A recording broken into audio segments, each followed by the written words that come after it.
দক্ষিণেশ্বর কালী মন্দির। মন্দিরটি কলকাতার অদূরে হুগলি নদীর তীরে অবস্থিত। 1855 সালে 31শে মে মূর্তি প্রতিষ্ঠা করেন রানী রাসমণি। এই মন্দিরে দেবী কালীকে ভবতারিণী নামে পুজো করা হয়।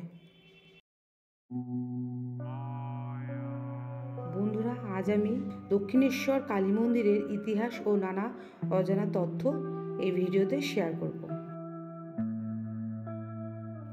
1847 সালে কলকাতার জানবাজারের রানী রাসমণি দেবী অন্নপূর্ণার পূজা দেবেন বলে কাশীতে তীর্থযাত্রার আয়োজন করেন। 24টি নৌকো, দাসদাসী, আত্মীয় স্বজন সব কিছু প্রস্তুত। যাত্রার ঠিক আগের দিন রাতে রানী রাসমণি দেবী কালীমায়ের স্বপ্নাদেশ পান যে তার কাশী যাওয়ার প্রয়োজন নেই। গঙ্গার তীরেই একটি মন্দিরে কালী মূর্তি প্রতিষ্ঠা করে পুজো করলে দেবী সেই মূর্তিতেই আবির্ভূত হয়ে পূজা গ্রহণ করবেন। অবশেষে জন হেস্টিংস নামক এক ইংরেজের কাছ থেকে রানী রাসমণি হুগলি নদীর পূর্ব পাড়ে 20 একর জমিটি কিনে নিয়েছিলেন। সবাই বলতো সাহেবান বাগিচা। এর একটি অংশ ছিল মুসলমানদের কবরখানা।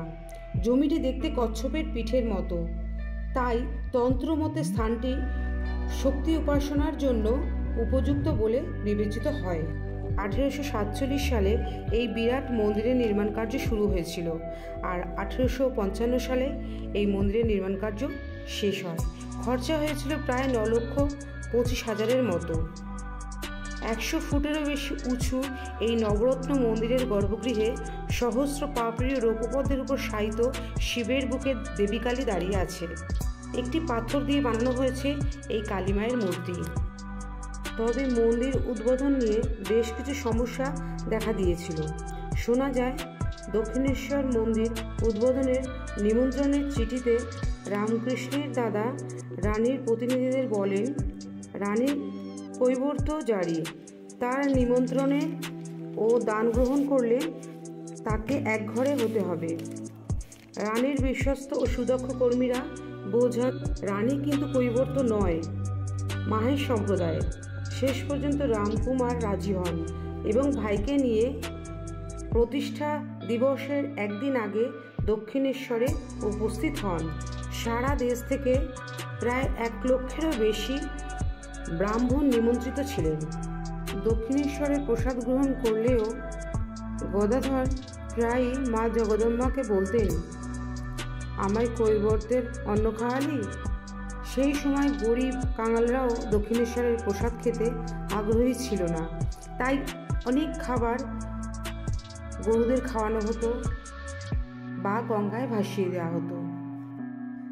চাকরিতে গদাধরের কোনো ইচ্ছে ছিল না, কিন্তু রানী রাসমণির জামাই মথুরবাবু তাকে জোর করে বিষ্ণু পূজার দায়িত্ব দিলেন আর ভাগ্নে হৃদয়কে বললেন যে এই 2 ভাইকে সাহায্য করার জন্য।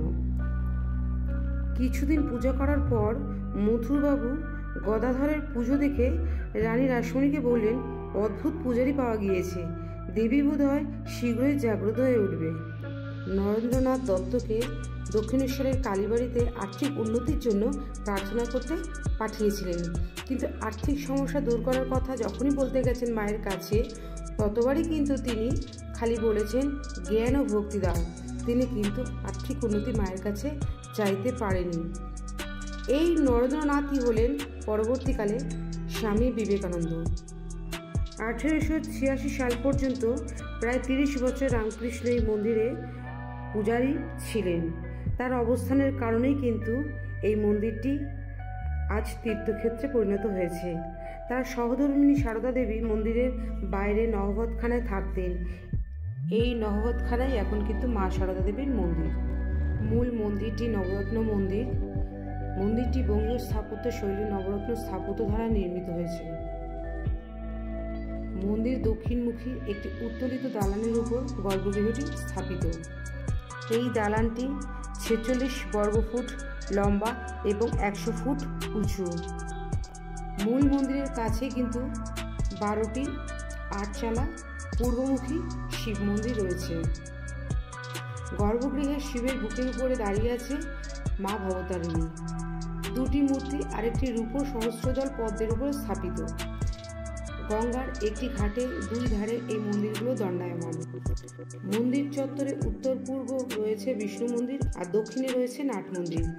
দক্ষিণেশ্বর মন্দিরে প্রতিদিন প্রচুর ভক্তের সমাগম হয়। মন্দিরটি খোলা থাকে প্রতিদিন সকাল 6টা থেকে দুপুর 12টা পর্যন্ত এবং বিকেল 3টে থেকে রাত 8টা পর্যন্ত। আর ভোগের কুপনের দাম কিন্তু 50 টাকা। যারা ভোগ প্রসাদ নিতে চাও তারা অবশ্যই 9টার মধ্যে এসে ভোগের কুপন কেটে নেবে। আর বন্ধুরা, এখানে কিন্তু গাড়ি পার্কিংয়ের সুব্যবস্থা রয়েছে। এখানে আসতে গেলে বন্ধুরা তোমাদের শিয়ালদহ থেকে চলে আসতে হবে দক্ষিণেশ্বর স্টেশন।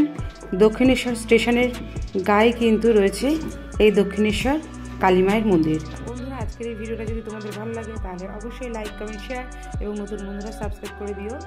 আজকের মতন আমি বিদায় নিচ্ছি। ওনাদের আসবো অন্য কোনো ব্লগের সাথে। সবাই সুস্থ থাকো, ভালো থাকো, আনন্দে কাটাও। টাটা।